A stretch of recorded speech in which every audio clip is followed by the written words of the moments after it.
Welcome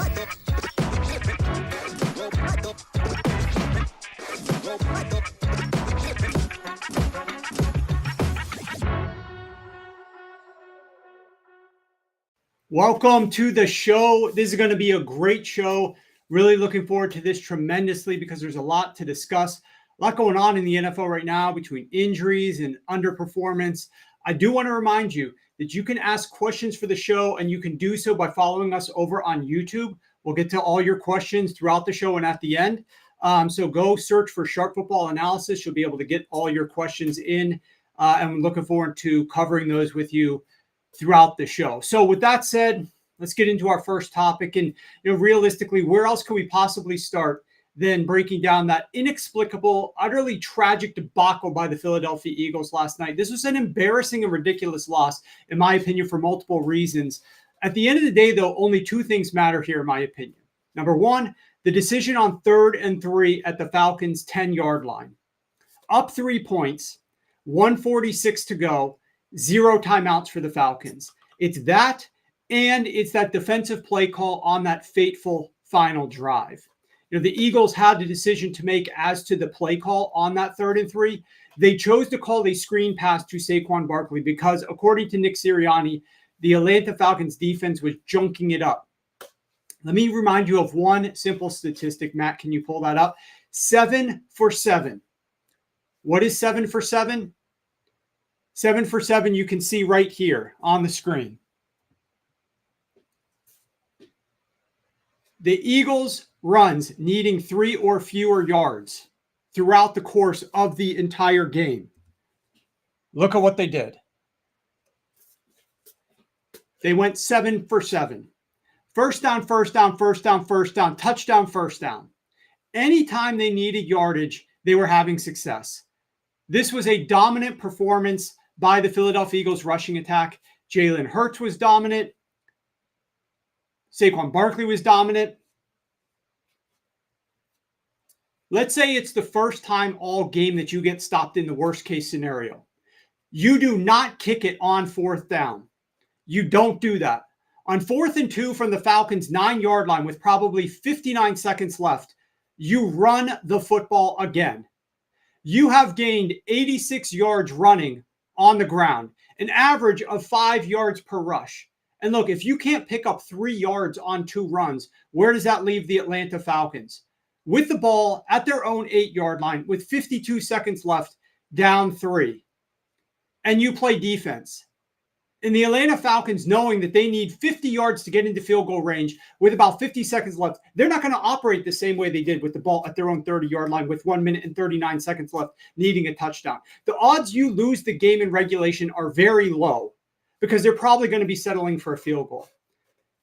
In fact, after the Eagles kicked that field goal, their win probability dropped from 94% to 86% per Michael Lopez as the NFL's data team. And then there's the defense on the final drive. Pay close attention to how many men the Eagles are rushing the quarterback. Go ahead and pull up that tape, Matt, and roll that film. So let's see what they're doing here. Can you go to the start of the video, Matt? I think this is towards the end of the video. Can we rewind? Yeah, there we go. 4-man rush. Fires a fastball. Pass is caught. That's Pitts. Able to lunge for. You can keep the audio going.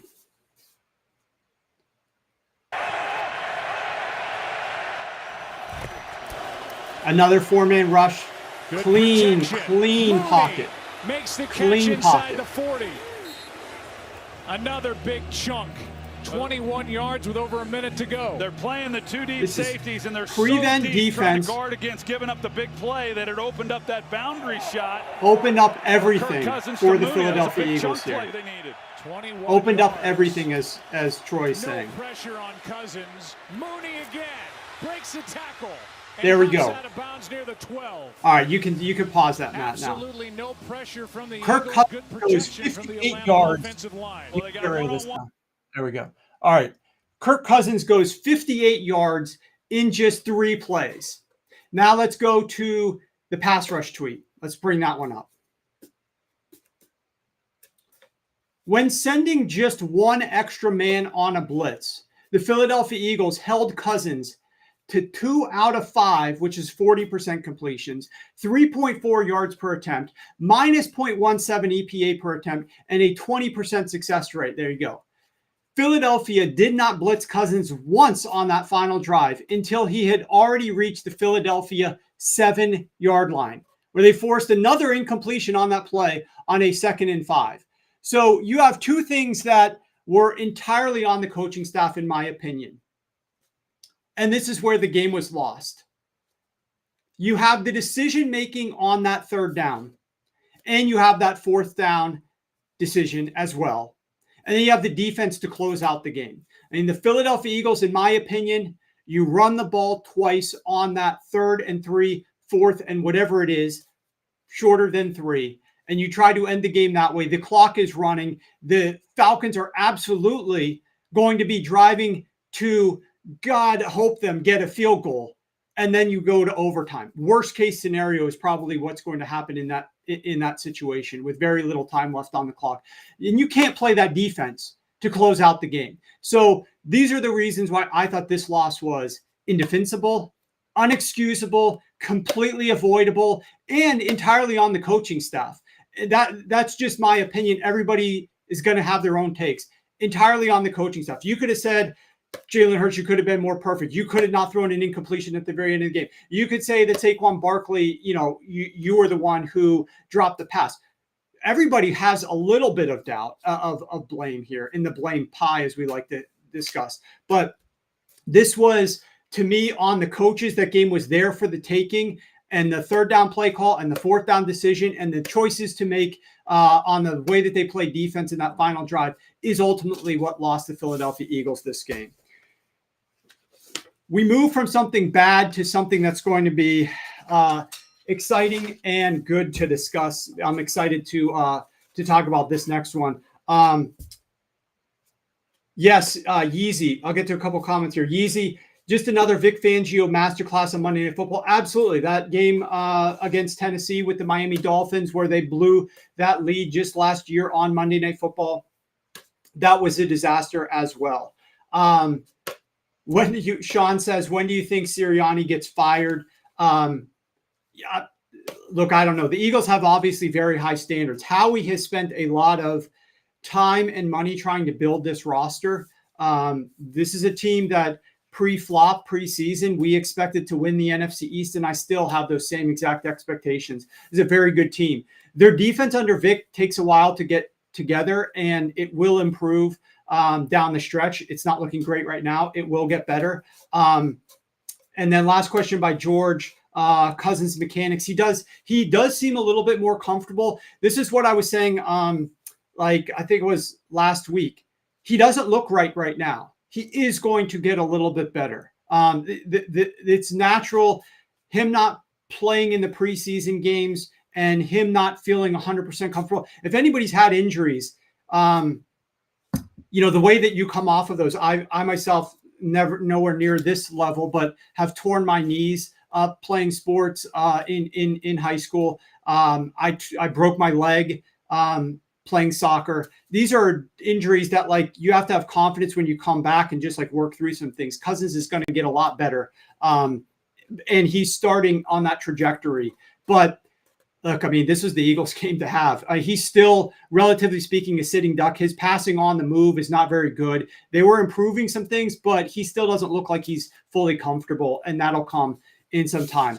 All right, I really want to talk about this Dave Canales thing, but first I do want to mention here, starting this week is the first week of NFL computer totals.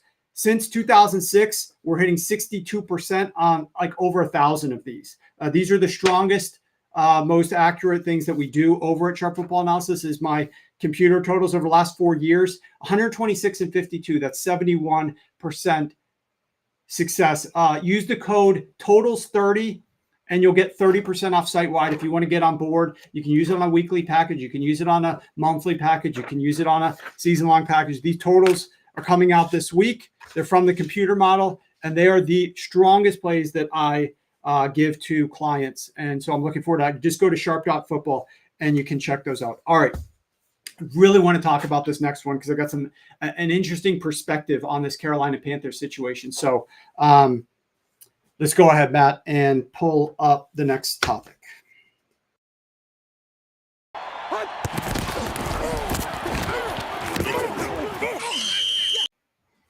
All right.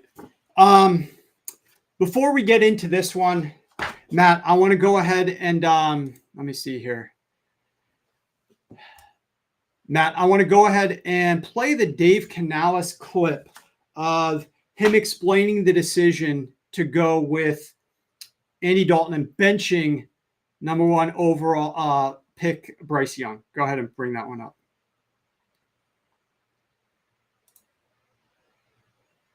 I don't want to get into timelines. I just know Andy gives us our best chance to win. What makes you say that? His resume speaks for itself. You know, he's an experienced player.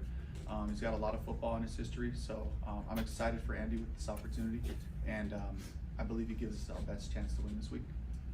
I don't want to get into timelines. I just know. All right, keep rolling that, Matt. I want you to hear this again. His resume speaks for itself. You know, he's an experienced player.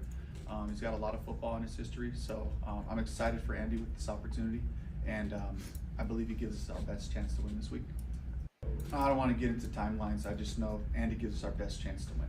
What makes you say that? His resume speaks for itself. You know, he's an experienced player. He's got a lot of football in his history, so I'm excited for Andy with this opportunity, and I believe he gives us our best chance to win this week. Okay, let's talk about this decision. To me, this is all about logic, but it could not have been easy. There were only 2 games in the tank with Bryce Young working with Dave Canales in his offense, and yet Canales had seen enough. It probably took him discussing this decision with ownership, in my opinion, and convincing them that this was the right call for them to bench Bryce Young. But that could not have been easy whatsoever. After all, and look what the Panthers gave up to get Bryce Young in the first place. Forget that they made the wrong pick and took Young instead of Stroud. They gave up an established wide receiver 1 in DJ Moore. They gave up 2 first-round draft picks. They gave up 2 second-round draft picks in exchange for a player that in year 2 games into the season, they're turning their back on. That is a ton of draft capital and team building capital the Panthers are mortgaging. And as a result, I think that Dave Canales had to present a very good case. And I'm sure that this next video is part of that presentation. Matt, pull up the Bryce video. And roll this one from the beginning. There we go. I mean, he can't complete this simple pass. Just a simple out. But I'm sure the presentation also included the very basic fundamental logic that Young cannot run this offense and has shown zero ability to grow in this offense, and he is not fixable whatsoever. It would need to be a very strong case, in my opinion, to be convincing enough for the ownership to do this at this point in the season. But the evidence is clearly there. Trailing the entire game versus the Chargers in a massive blowout. Listen to this statistic. Just listen to this statistic. Trailing the entire game. Young attempted only 2 passes over 10 yards. He did not complete a single pass over 10 yards. 2 attempts, 0 completions, trailing the entire game. You're not throwing the ball even beyond 10 yards. What would be your first guess when I tell you that he attempted only 2 passes in 10 yards? What would you think must be the reason that he only attempted such few passes? Probably that he couldn't attempt more because he's under pressure so much, right? No, wrong. Young was pressured on only 24% of his dropbacks. That was the 5th lowest of all qualified passers last week. What are we talking about here? So far this season, out of 32 quarterbacks, Young ranks dead last in EPA per attempt, dead last in success rate, 31st in yards per attempt, and 28th in completion rate. He ranks dead last in accuracy. He's throwing the ball below the NFL average in time to throw. He's being pressured at the 11th lowest rate, yet he can't hit anything. 44% of his incompletions are because of inaccuracy. Not pressure, inaccuracy, not receiver error. In fact, his receivers have the number 6 lowest receiver error on incompletions. It's also not coverage. These are not incompletions due to coverage. They are because of inaccuracy. He is taking sacks at the number 8 highest rate, despite being pressured at the number 11 lowest rate. And we know that sacks are drive killers. And then there's the high leverage situations. This next stat, it's going to sound made up. I assure you, this stat is not made up. Young has converted just 5% of third down passes, 20 dropbacks on third down, 5 completions, only 1 first down. He has converted 1 first down out of 20. That's 5%. I mean, there's not much more. There's a much more, but we're not going to get into it. We don't have the time. But this is the point. Canales had enough evidence to present to ownership to get them to agree to turn their backs on Young after just 2 years. That is massive. That is absolutely massive. And I believe that Canales must have so much faith in his offense that it can be better without Young that he didn't want to waste one more rep. So now he's got his chance to prove it. Literally speaking, his job is on the line this season, in my opinion. He could be one and done. He is saying this offense in his mind, remember that quote, play that video again, Matt, play that video again about Andy Dalton. Listen closely to what he's saying. I don't want to get into timelines. I just know Andy gives us our best chance to win. What makes you say that? His resume speaks for itself. He's an experienced player. He's got a lot of football in his history, so I'm excited for Andy with this opportunity, and I believe he gives us our best chance to win this week. Okay, let's cut that. His goal is to win this week against the Raiders, and he thinks that Andy Dalton is the best way to do that. If Canales makes this switch and the offense is anemic this week, or anywhere close to that, that's not going to look good on Dave Canales. And if it remains that way, it's not going to look good on his chances being here for more than a year. So as we look to this game, the Panthers are playing the Raiders this upcoming week. This total opened at 39 at one of the sharpest sports books in the world. It was 39 30 minutes after this announcement. That is impossible for it to be the case. You may think whatever you want about Andy Dalton, but what you need to know is this. Their head coach convinced ownership that Young was such a disaster that they immediately needed to turn their backs. That speaks volumes about the faith that he has in his own offense and in Andy Dalton. And the stats obviously bear that out. There are some other positives in this matchup against the Carolina Panthers. Carolina just played the number 4 and number 6 run defenses. Now they get the number 25 ranked run defense of the Raiders. They just played the number 1 and number 6 pass defenses.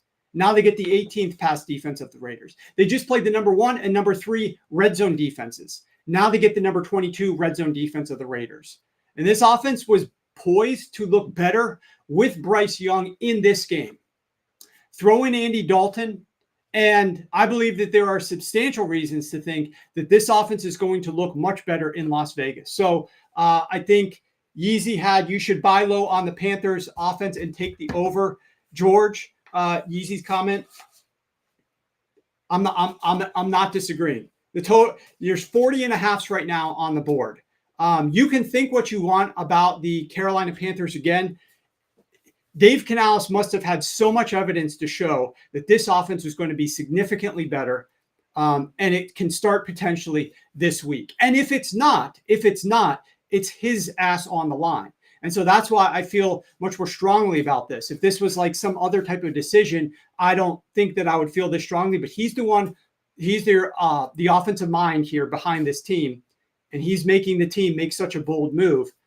You have to like it, and you have to roll with the Carolina Panthers, in my opinion, or the over in this case. So those are my thoughts on the Carolina Panthers. Now I want to pivot into an interesting one. Is this trade worse than the Russ Broncos trade? Jacob Fife asked that question. It's amazing what Tepper has done to this team. They got rid of so many young players that are great. CMC, DJ Moore, like these are established players. The defensive player, I forget his name, slipping my brain right now. Brian Burns, and all of these guys, they absolutely are studs, and they've shipped them off. They mortgaged a ton of draft capital in the future for Bryce Young, and 2 games into his second season, they're turning their back on him. I mean, just absolutely a massively questionable decision. And David Tepper just burning this franchise's future to the ground, in my opinion. All right. Here's a coaching decision. So the Eagles' coaching decisions cost them that game. I'm going to talk about this Houston Texans, and we're going to walk through a little bit of the game footage here. This decision, a couple of decisions that they made here, these are small things. These are small things. They almost cost the Houston Texans this game. And so I want to go ahead. Let's get to the next topic, Matt.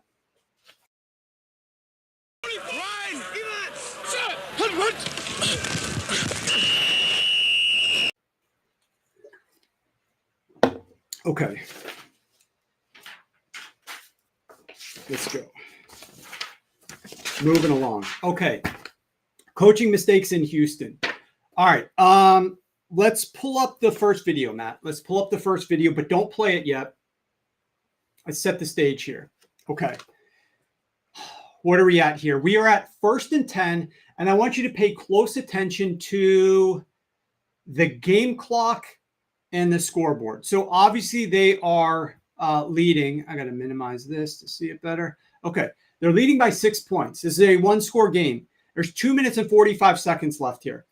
We're going to roll this whole thing. I'm not going to comment. I just want you to watch it. And then afterwards, I want you to tell, I want you to guess what I think is wrong with what the Houston Texans did here. So go ahead and play this, Matt. You can play the volume too if you want.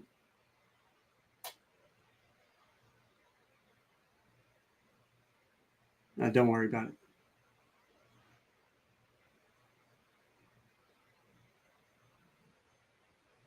Okay, so if you can't hear the volume, let's just see what's going on here. Don't worry. Just get out of that. Don't worry. Okay, we're at 2:17. The clock is ticking. Notice the play clock. They have to snap it here.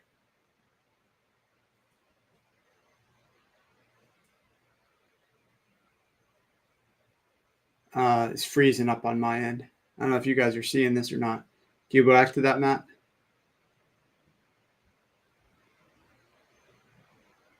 Can you go back to the middle of it? I didn't see what happened there. Yeah, stop right here. Just move your cursor off of it so I can.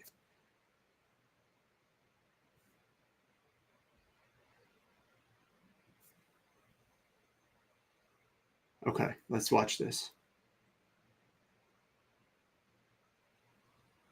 All right. I don't know if this is on my end or not, but I'm not seeing any. It's frozen on 209. Is that on your end, Matt?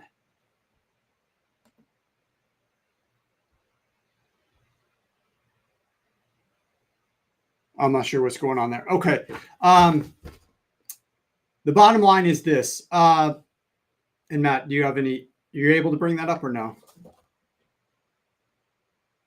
I want to see. No, I don't want to see the whole thing. Just get me midway through it. Yes, from here on. Is it frozen for everybody else? It's not playing. Yeah. Okay. There we go. Let's move out of the way. Let's see the time in this situation.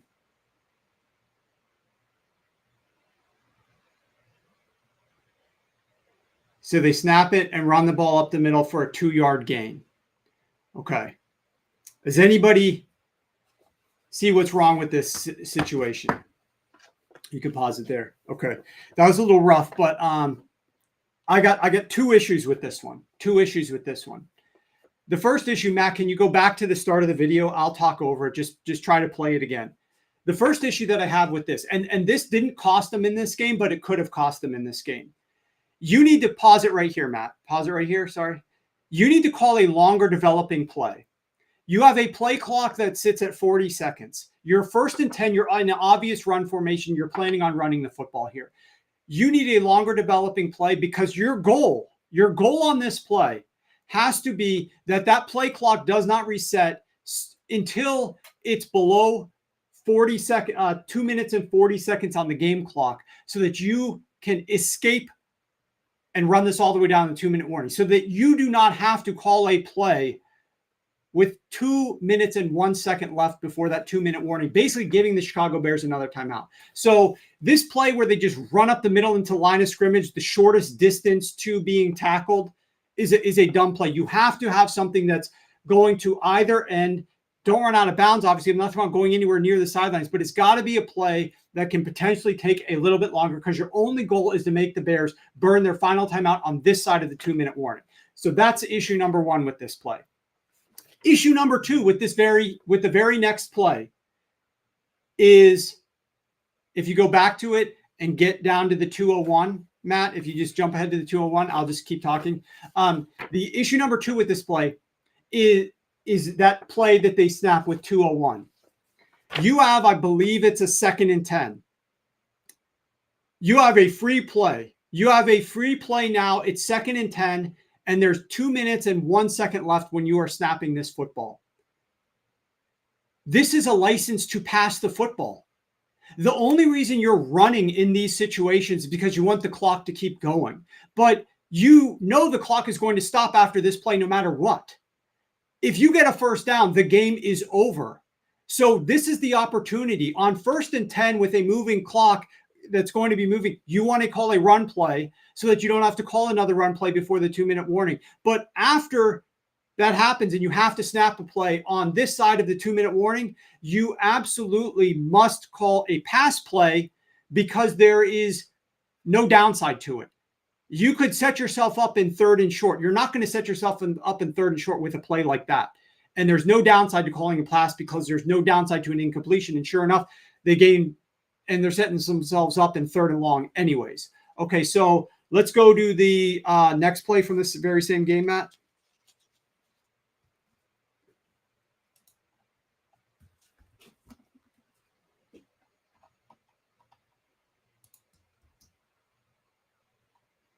All right, I want you to watch this play. 3rd and 17. So pause it right here, Matt. Pause it right here. Sorry. Just pause it and let's reboot. Let's reboot this play.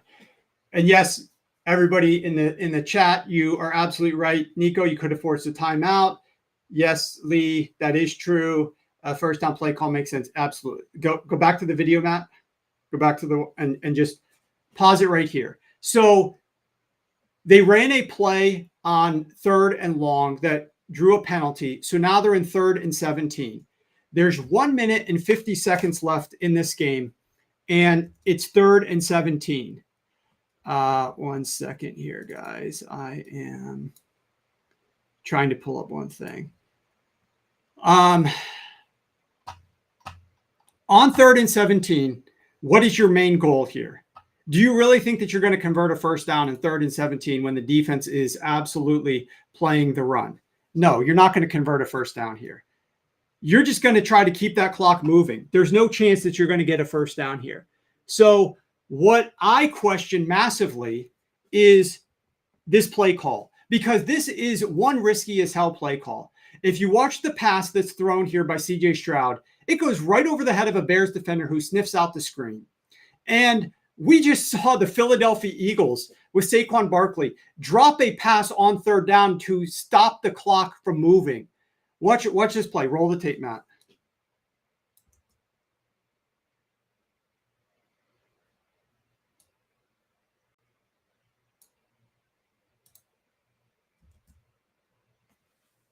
Can you play that?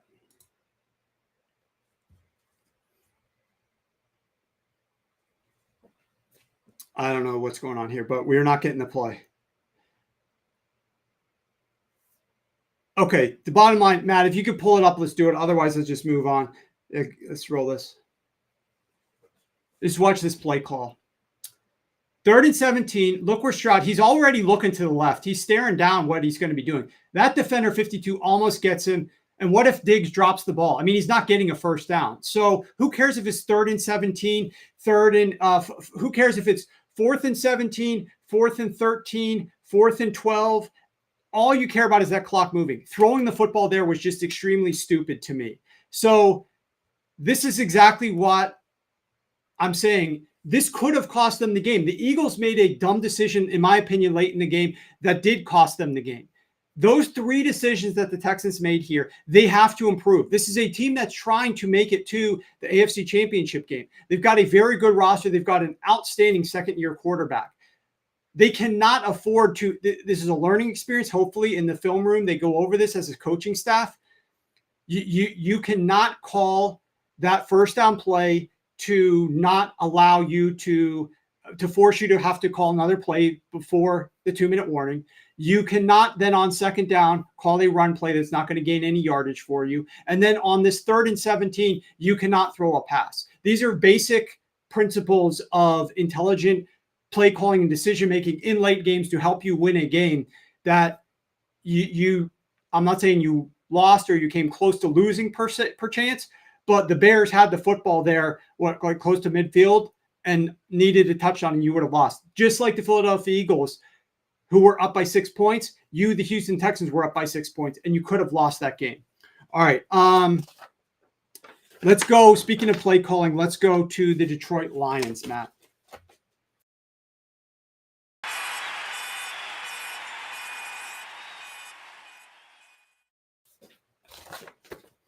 Okay. I want to discuss 2 issues with the Detroit Lions. First, at the end of the first half, and then we'll get into something that I saw at the end of the game and some other issues that I have with the Lions. Matt, roll them, Dan Campbell.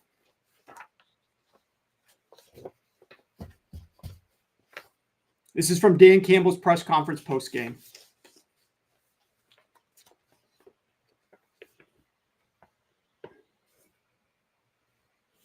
Can you unmute that?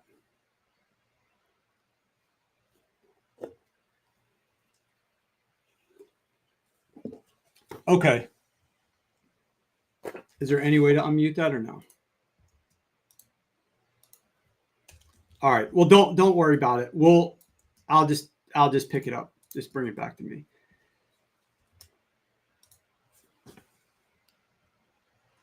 Okay. Let's just discuss the final end of game situation here. And let's just skip over that. Pretend that never happened. The benefits of live streaming.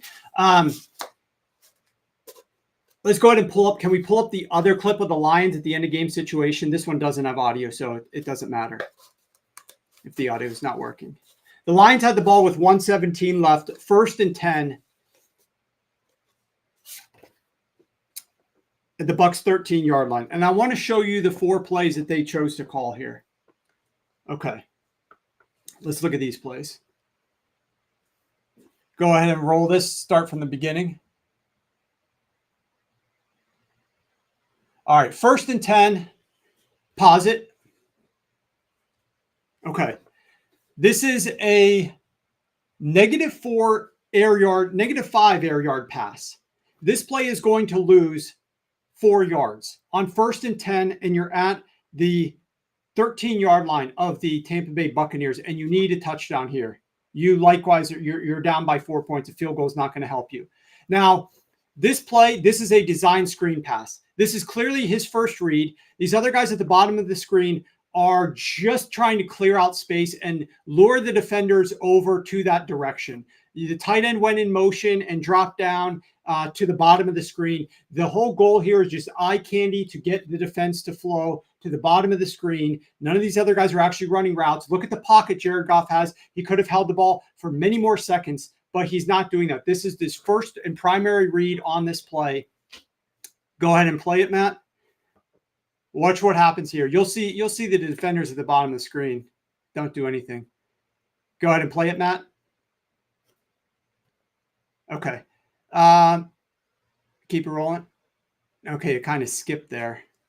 At any rate, he got tackled, and they lost 4 yards on that play. All right, next play. This is 2nd and 14 now. And this is going to be a 5-yard pass down the field that gains 5 yards. Go ahead and play this, Matt.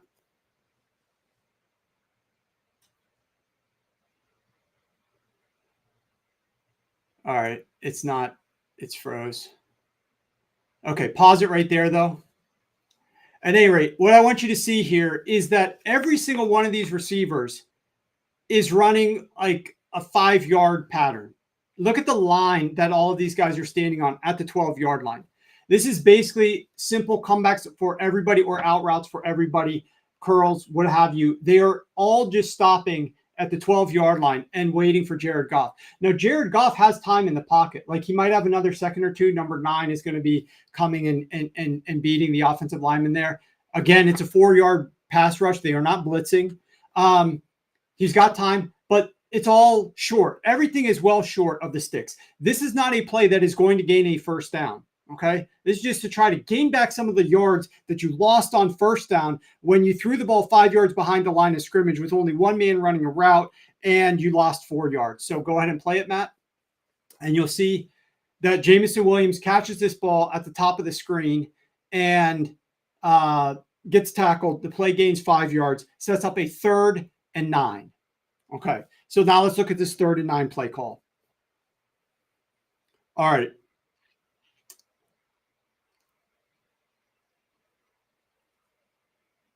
All right, pause it. Jared Goff is passing here. Now, this is another play where he's got time. This is clearly his primary read. Just like the first down play, look at the offensive linemen pulling already right now. This is the entire play right here. It is a one read. Jared Goff is going to throw it to Jahmyr Gibbs on the left, and they're trying to block it up with these pulling offensive linemen. And that's the play. It's another -5 air yard pass on 3rd and 9, needing a touchdown to win this game. I was losing my mind at this point at what Ben Johnson was trying to accomplish with this series. But let's go ahead and play and watch what happens.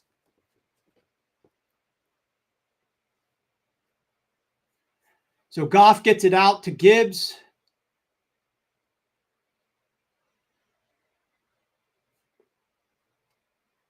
And let's see what happens. There it goes. And he gets tackled. Boom. Nowhere close to the first down marker. I mean, so now we're 4th and 8. That play gained 1 yard. We were at 3rd and 9. Now we're at 4th and 8. That play gained 1 yard. Now let's go ahead and roll this one, Matt. And I want you to pay attention to Jared Goff now has to hold it a little bit longer. And look at where he ends up throwing it. You can see right now, pause it, Matt. There's one guy open in the middle of the screen. And he's well short of the end zone. And guess who Jared Goff chooses to throw the football to? Knowing that this is their last legitimate shot. It is 4th and 8, and you need to score a touchdown or you're going to lose the game. And go ahead and play it. And Jared Goff throws 5 air yards. The play gains 5 yards. Nowhere close. Another pass to your running back. All right.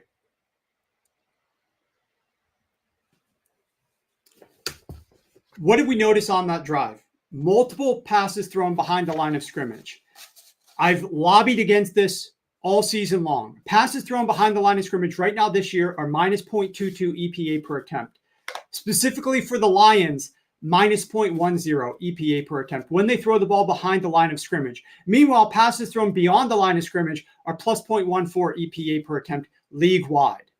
So let's talk about this Lions offense for a second with Ben Johnson. Right now, they rank number 17 on early downs. They rank number 20 in passing offense. They rank number 22 in red zone efficiency. Obviously, this was a problem last week. But let's paint this incredible picture for the Lions on 3rd down. They are averaging 6 yards to go. That's it. 6 yards on 3rd down. That's the 2nd lowest in the NFL. But the Lions are throwing beyond the sticks on 3rd down just 35% of the time, which is the 10th lowest rate. Despite the fact that they are only 6 yards to go, despite the fact that 65% of the passes are being thrown short of the sticks, Goff is completing just 50% of these passes. 50%. That's 27th in the NFL. He has the 5th worst accuracy on 3rd down. Last year, Goff completed 67% of these 3rd down passes. Now, only 50% with a shorter target depth. And I mean, this is an offense that struggled mightily and scored just 20 points against the Rams in regulation. You know what the Cardinals dumped on the Rams defense? 41 points yesterday or 2 days ago. They exerted max effort versus the Bucs and walked away with 16 points. A rookie quarterback in Cliff Kingsbury on the road versus Tampa's defense, who was healthier at that point, put up 20 points. The Lions put up 16. I mean, this is a team, yes, they went 1 of 7 in the red zone. I know this. I was on the over in this game. I thought there should have been a lot more points. But this is a team that is massively struggling right now. And hold on one second. I need to get this out here. I just don't understand what Ben Johnson is doing with regard to this Lions offense right now. And with regard to what Jared Goff is doing.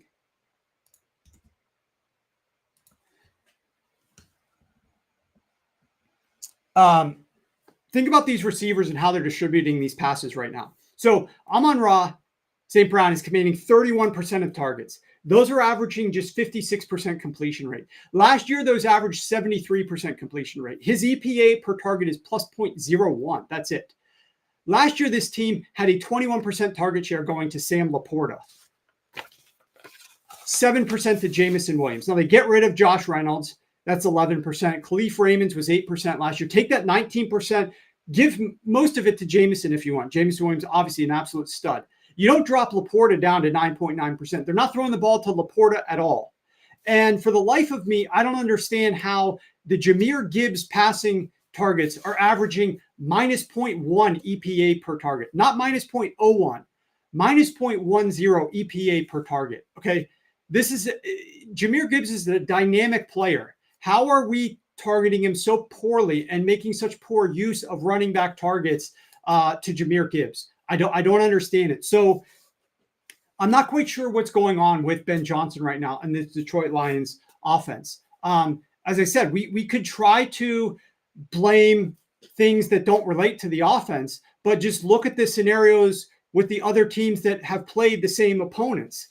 As I mentioned, Washington dumps 20 on Todd Bowles' defense on the road with Cliff Kingsbury and a rookie quarterback in his first start ever with a healthier Tampa defense before it has all this cluster injuries. The Cardinals dumped 41 points on the Rams defense in week 2 after the Lions put up only 20 in week 1. I mean, I thought the Lions offense in that game, I was very happy that they ended up pulling it out in overtime, but I thought that offense looked rattled.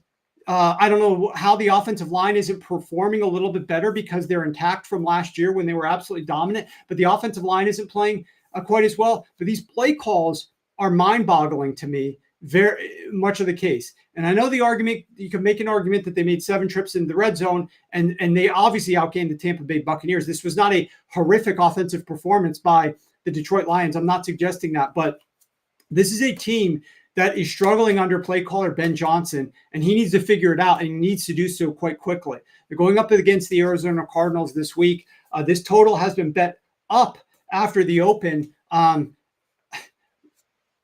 don't even have a take on the total, because if the Lions offense plays like this, I have my serious concerns about how much they're contributing to the score. Now, the Arizona Cardinals defense is bad, but you have to wonder, are the Detroit Lions going to say, we dropped back to pass the ball a ridiculous rate last week with our quarterback against a team with a weakened secondary? Let's get back to our roots this week. And we lost that game. Let's get back to our roots this week and let's run the football against the Arizona Cardinals. Let's stick to the ground game and run the football. I kind of believe that that's what the Detroit Lions game plan is going to be. I think that's Dan Campbell's philosophy potentially, is getting back to the run in this game. Yeezy, you agree? Strange calls from Ben Johnson. Jacob says Ben Johnson turned into Scott Linehan. Can the Lions handle Kyler? George asks, who is able to handle Kyler? The thing about Kyler Murray, guys, is that when he is healthy, when it's early in the season, this guy's a menace. It's hard to contain him. He's like Mighty Mouse back there, scrambling all over the place. Like, he's so quick and agile, and he can make things happen when there's nothing there. And he's also moving, not necessarily to run down the field, but to set up a better passing angle, like he did on that long touchdown that he threw. I think it was in the third quarter, maybe. He's just a very difficult quarterback to defend. So you're going to have to get a contained pass rush. You're going to need Aiden Hutchinson to dominate. He had a great game last week against Baker. They had a great pass rush against the Tampa Bay Buccaneers last week. They're going to have to modify that because Baker did have some runs down the field. So you're going to have to figure out how to contain Kyler Murray because he's much more likely to run the football. But this offense has to help out this team a little bit more. They have to convert when they get into the red zone, but I expect them to get more to the run game. Should Lions fans be worried? Dominic asks. I bet the Lions on their win total over, and I am worried. I was worried after week 1. I was thankful that they won that game, but I absolutely was worried because I'm not quite sure what Ben Johnson is doing. Like, it seems like he's not sticking with the same formula that had all that success last year. It feels like they're anticipating defenses are going to play them a little different, so they've changed their offensive approach when I don't think that there was that dramatic of a need to change that offensive approach. And I do not think they're incorporating Laporta like they need to be. There's just too many questions about this offense right now and then you got Amon-Ra, who's banged up, and he might play, but he's not going to be close to 100%. I don't think, the way that they're discussing it. They don't think he's going to miss time, but he's been relatively ineffective. Like, they're funneling targets to him, as I said, a 31% target share, but he's not being productive with those targets and helping out the team like he was last season. So, and the other thing that scares the crap out of me, should we be worried, Dominic? Here's what worries me the most about the Detroit Lions. When Ben Johnson calls these run plays for Jamison Williams on these sweeps and everything, and has him running like a bat out of hell into the linebackers and defensive linemen, that scares the crap out of me. He is the most skilled downfield threat that you have. Putting him in those situations, that's what you got Jahmyr Gibbs for. Let Jahmyr Gibbs on those plays if you want. The more that they called Jamison Williams to run these sweeps and tosses right into defensive linemen and linebackers scares the crap out of me from an injury perspective. I like being creative once in a while, but that just is a little bit concerning. Okay. Where are we at here? We need to hit. Okay. Here's another one that's quite concerning. Let's talk about the Jacksonville Jaguars, Matt.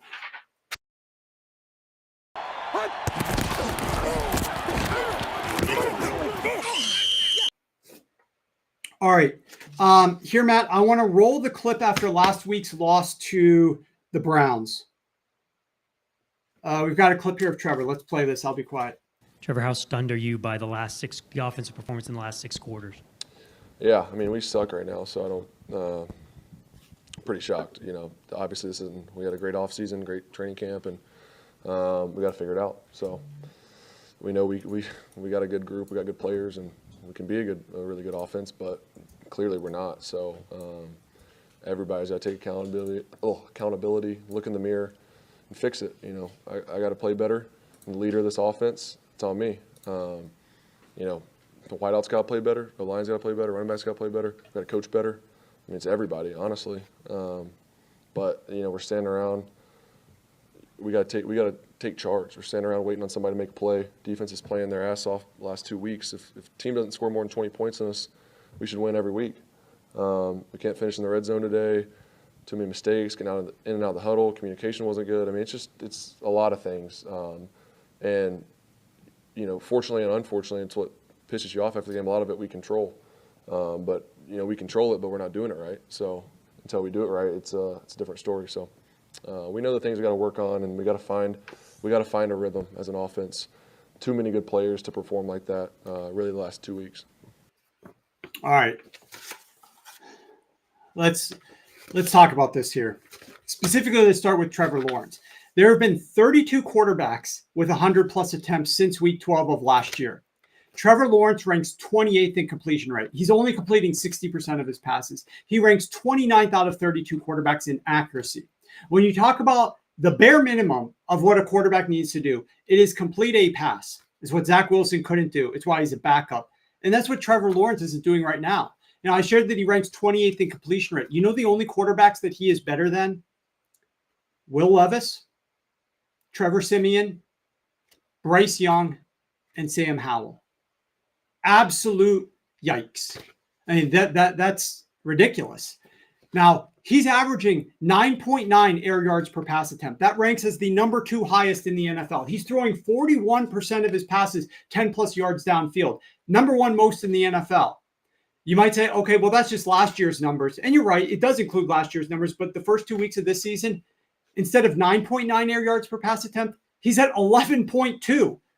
Instead of 41% of passes 10-plus yards down the field, he's at 43%. So he's throwing deeper, more frequently. He's completing only 51% of his passes, which is 30th. His accuracy still ranks 26th this year. So these are this year's only stats, 30th and 26th in completion rate. You can say, okay, well, that's just because he's throwing deep. Fine. Let's adjust for target depth. His completion percentage over expectation, or CPOE, is 30th in the NFL this season. That's minus 10.7% over expectation. What does that mean? Based on where his targets are, the separation of his receivers, the pressure that's coming on Trevor Lawrence, he should be completing almost 62% of the passes that he's attempting. And he's only completing 51% of them. So, I personally bet the under on the Jacksonville Jaguars. So I have no problem with the fact that they are struggling here to have success. But the simple answer and the common theme in terms of these losses that they've had, like I said, they're what? I threw the paper on the ground. What is it? 0-7 in his last 7 starts. Is all these deep passes that are pretty unnecessary. You don't have to be throwing deep. Like they were winning the game, the last game. Yes, they needed to throw deep. Brian Thomas, great catch. There was a couple of times they needed to. The first game against the Dolphins, you didn't need to. The games last year that are close that you end up losing at the end, you don't need to be doing that. I don't understand what Doug Peterson is doing with this offense and why he's coaching more of the things that aren't working instead of trying to simplify things for a prototype quarterback. I don't understand why Trevor Lawrence is struggling so much under pressure, but that's what has been his case for years in the NFL now. He's big, he's tall, he can see over the defense. Unlike Bryce Young, he should be able to take hits and not be scared about that. He should be able to hang in the pocket and deal with that pressure, but he's just not doing it. So under pressure and the strategy offensively of throwing it down the field, I don't get many of the things that the Jacksonville Jaguars and Doug Peterson and Bryce Young are doing. I agree, Yeezy, they're barely using Brian Thomas. Is he more than a deep threat? I believe that they need to find that out in game situations. Like, you've got to get him involved a little bit more underneath. So I don't understand. Also, Doug giving up some of his play calling duties and then taking him back, and then Press Taylor calls the one half of the game and Doug calls the other half of the game. It's like, I don't know what Doug's doing, but he's costing himself opportunities to have a winning record and to remain head coach by relinquishing play calling duties in this situation. So they've got to make some massive changes, and Trevor Lawrence has to play a lot better. And I'm not sure if we're going to get that out of them. Okay, let's move on to the next topic, Matt. Let's hit some hip drop tackle stuff.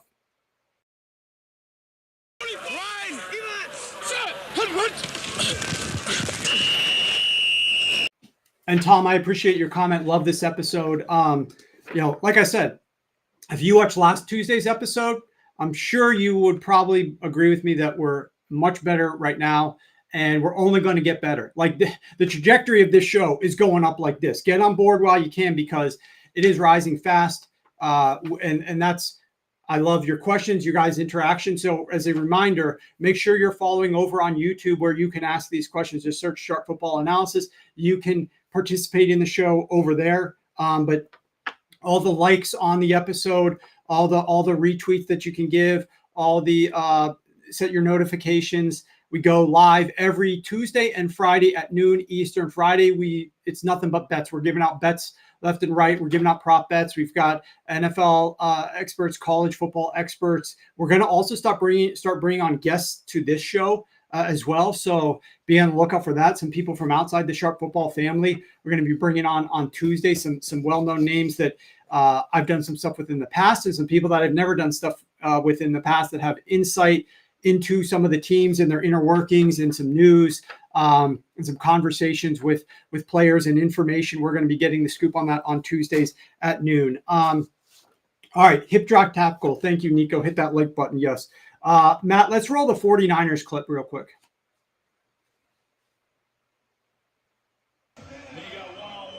Listen closely to the announcers. That's the right leg. That's the hip.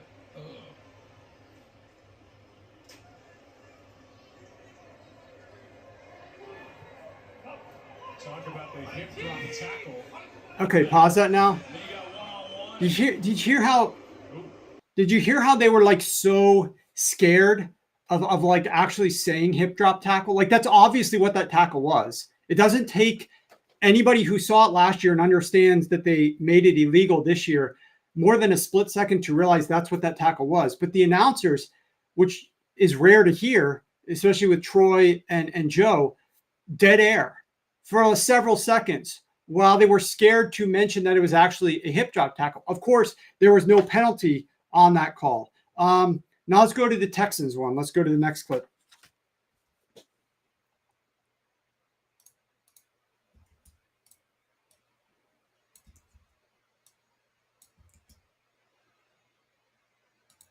All right, if you could pull up the Texans clip. There we go.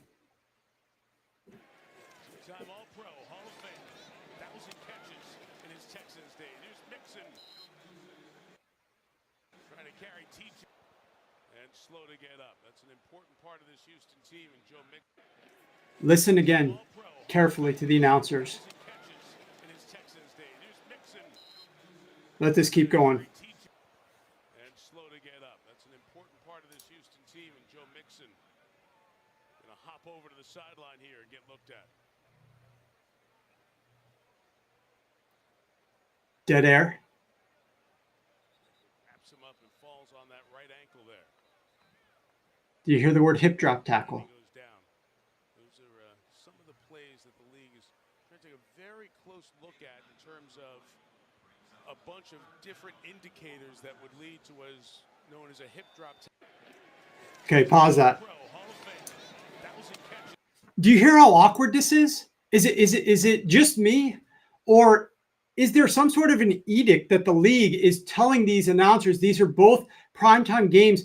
They're so scared to actually just come out and say it. There's dead air on the broadcast, and they're just dancing around the fact that this is actually a hip drop tackle when it's obvious that it is a hip drop tackle. And so then, Matt, pull up the tweet. I'll talk over this one of Joe Mixon after the game. Now, keep in mind, they're not calling any of these penalties. Like, I don't think there's been a single hip drop tackle actually called. Zero. Even though there's been a handful of them in the games with players getting injured. You have to scroll down a little bit. The actual quote.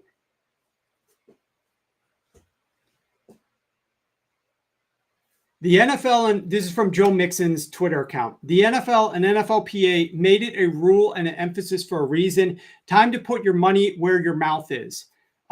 We have seen multiple guys, thankfully, both of those players for the 49ers and Joe Mixon came back on the field.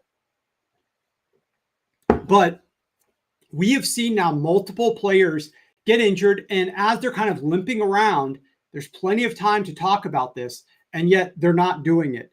I'm going to talk about the last one, Matt, if you can bring up the 4 elements tweet, where later in the game, Mike Tirico and Chris Collinsworth finally addressed the issue of the hip drop tackle, and they mentioned these 4 elements that the league is looking for with regards to a hip drop tackle, basically just like repeating what the rule is. So if you could play that. I agree completely, Jacob. Not enforcing the hip drop tackles, but enforcing the illegal formation for an offensive tackle being 4 inches, hell, 1 inch deeper than the guard, deeper than the center's belt line, I think is what it is. Okay, play this audio. Live on the field. Go back. That is finable later in the week. They'll bring up 3rd down. Okay, listen to what he says. The concern on the Houston side on the offense is Joe Mixon, who's walking Going to his the locker way room. up for further examination. After this, trying to see if it has all the wrap. Yep. And both legs swinging off the ground and in the back of the leg. And it does. Wrap, swivel, unweight, land on the legs. Those are the 4 indicators all together that make that hip drop tackle they're trying to take out of the game. All 4 of those indicators there on that play. Okay, you can pause it now. It's not hard for the officials to call live. It's clear to anybody watching the game or seeing the replay.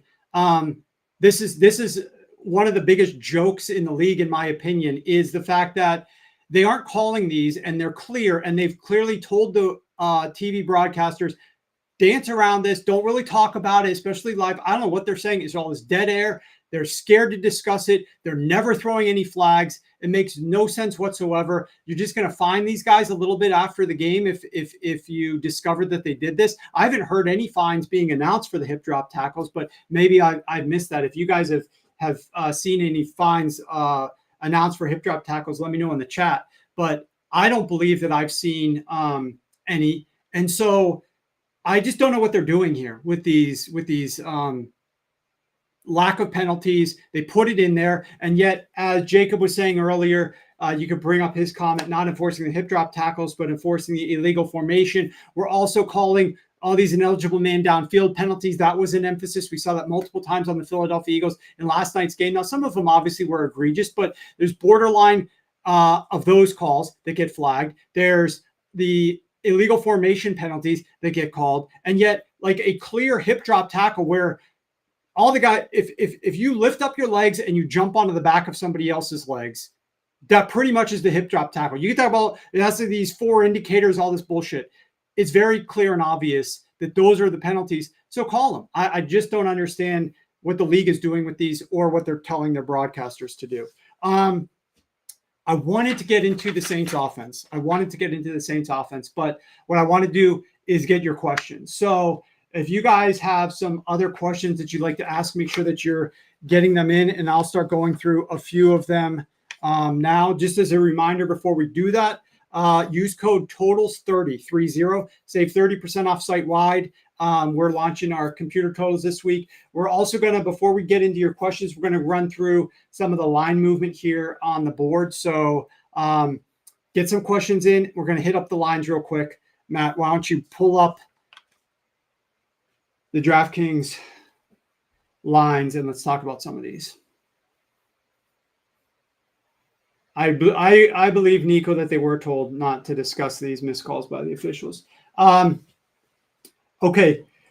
Thursday Night Football, we've got the Jets and the Patriots. This is going to be a game where there's a lot of injuries on both sides of the ball here. This is definitely a game that you're going to have to pay close attention to from an injury perspective. But we're right around where this game opened at a lot of books. So there's a little bit of money that came in on the Patriots, dropped this line down to 6, now back up to 6.5 over at DraftKings.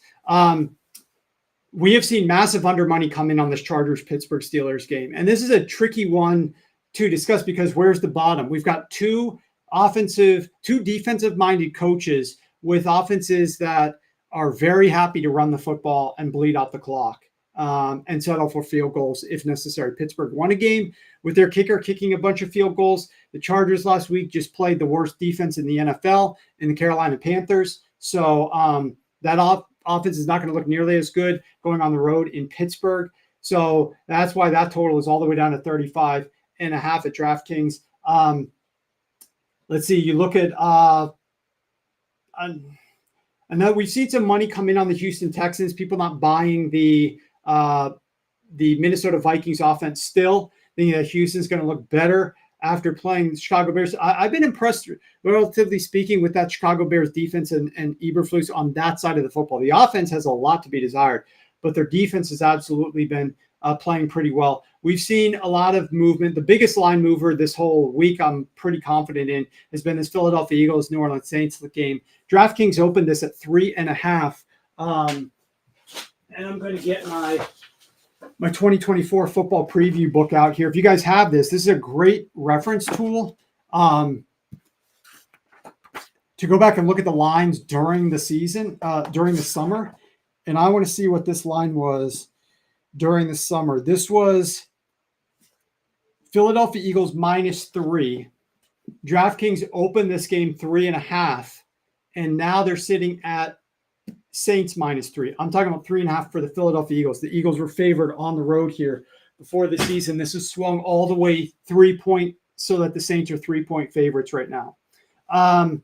Let's go back and discuss the line movement that's come in on the Tennessee Titans. That line opened at DraftKings at -1 for the Tennessee Titans is all the way up to -3 for the Titans. And the total has dropped from 39.5 down to 36.5. A lot of money coming in on the Titans in the under. Why is that? Well, because the Green Bay Packers kind of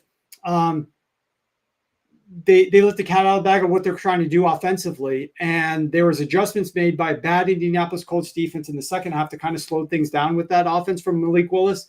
And now a much better defense in the Tennessee Titans, especially against the run, has seen what that game plan is and is probably going to be able to make some adjustments.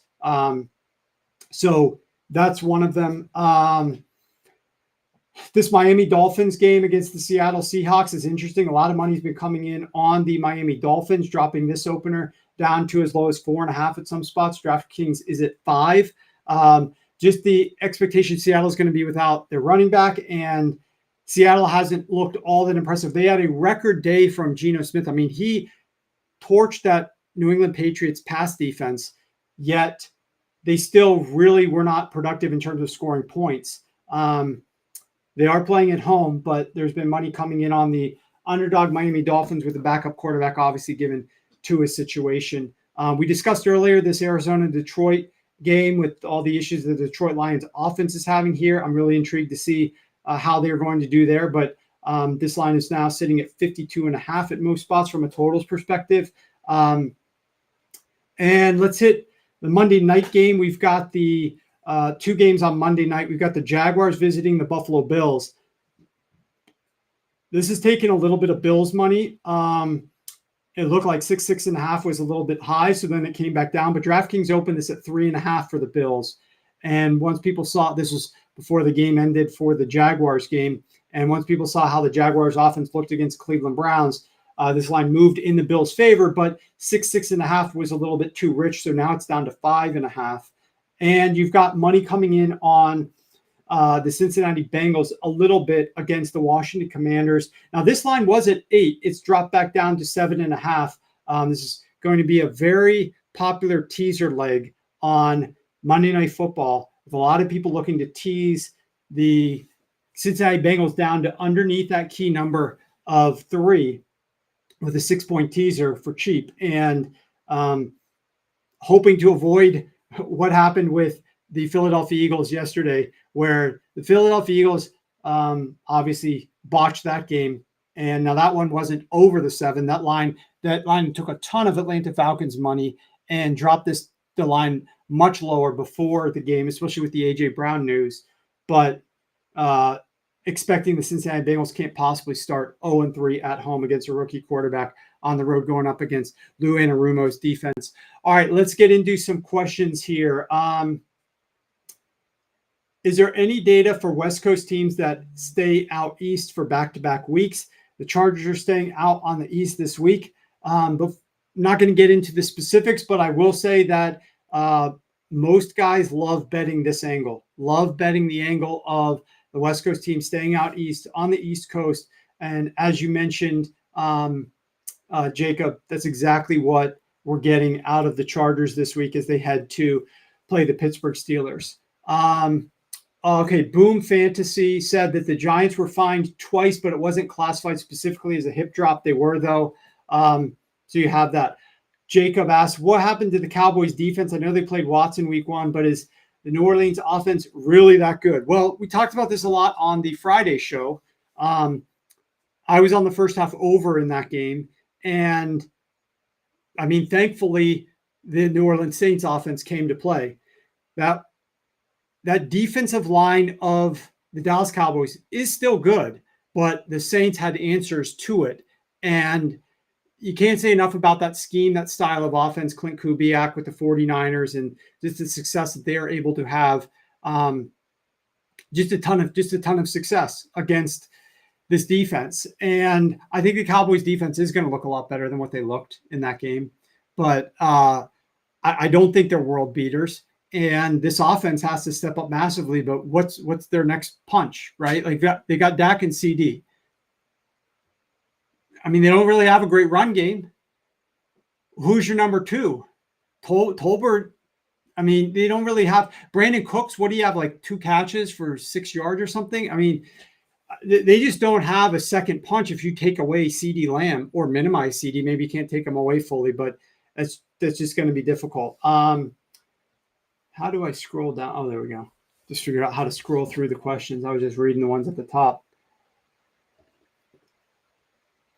Let's see. Let's get to a couple more questions here. Again, I've been doing this since noon. Probably not going to be doing, I hope not to be doing these as long as I did. I really wanted to get into the Carolina Panthers offensive situation. I really want to talk about that Eagles game last night. Hopefully teams aren't going to just completely botch games on Monday Night Football that we have to talk about for 8 minutes to start the show the next day. And we'll be able to get through the show quicker because I don't plan on doing this long every single week, but I just wanted to get into that. Let's see here. Have teams been running the ball a lot more on first downs this year from Q Jones? Yes, run rates are up.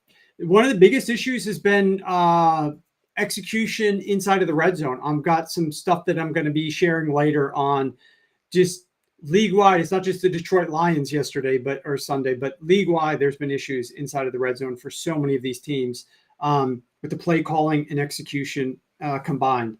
Massive problem there. Let's see. Let me go back to the top. Will the Bears be able to block the Colts defensive line? Well, it helps when the best defensive lineman is out for the game, and that's what the case is probably going to be for the Indianapolis Colts. What was Jackson Smith and Jigba correct when he warned the Bears about Shane Waldron? Remember that after the Super Bowl, where he couldn't say anything positive about the offense? That's a concern. That's a big time concern. With what they're asking this offense to do and their strengths. Now, to be fair, week 1, you go up against the Tennessee Titans, who have a very good run defense. Week 2, you go on the road and you're playing in a hostile environment against DeMeco Ryans. It's tough for the Bears. I mean, like, how much more can we need to expect improvement by the quarterback, by the offensive line, and by the play calling. All 3 of those need to improve. But I think we're going to get that improvement.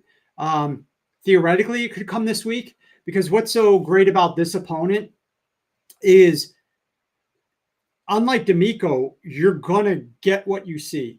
What you anticipate, you're going to get, and that is cover 3 from Gus Bradley. It's his go-to sandwich, right? Like, he walks into the deli.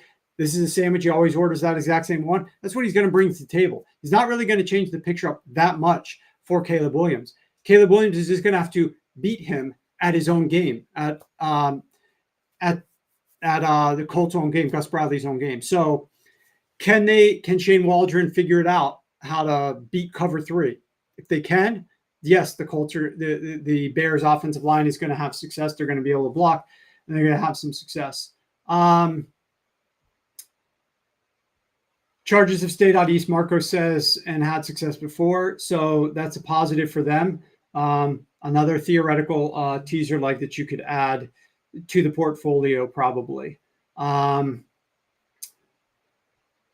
DK Metcalf was not impressed with Waldron. Yeah, DK wasn't. Neither was JSN. So there's multiple players from the Seahawks who were not impressed with Waldron.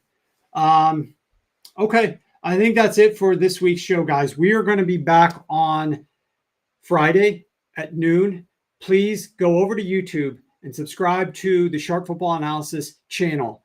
Hit like, give a thumbs up, share a good comment, whatever you need to do to get us trending better in the algorithm. And we'll keep doing shows like this where I get to all your questions. I can make this a lot shorter of a show if I wasn't trying to answer some of your questions, but I want to try to do that for you. So if you can please go, for me, like this show, the channel, whatever the kids say, subscribe to it and set your alerts for it. We really appreciate that. Totals 30 gets 30% off site-wide. And I will see you back on Thursday. We got other shows throughout the week. Looking forward to it. Good luck with all your bets. Until then.